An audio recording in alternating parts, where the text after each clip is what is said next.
May padalang tuyo si sister. Sa dami nito, baka mga 1 buwan namin tong ulam, umaga, tanghali, hapon. 1 kahon ba naman? Pero in fairness, ang gaganda ng mga tuyo. Abay, patatagalin pa ba iyan? Pritong tuyo ka ngayon. Abay, sokang may bawang lang ang katapat niyan, siyempre. Yan. Tapos samahan pa natin ang gulay na sinantulan. Ayan, nako. Ay, kanin na lamang. Ay, talo-talo na to.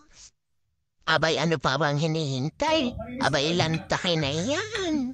Patatagalin pa ba yan? Ay, excuse me, te. Excuse me, te. Gutom ka, te. Ano pong masasabi nyo? Tirahan mo naman ako.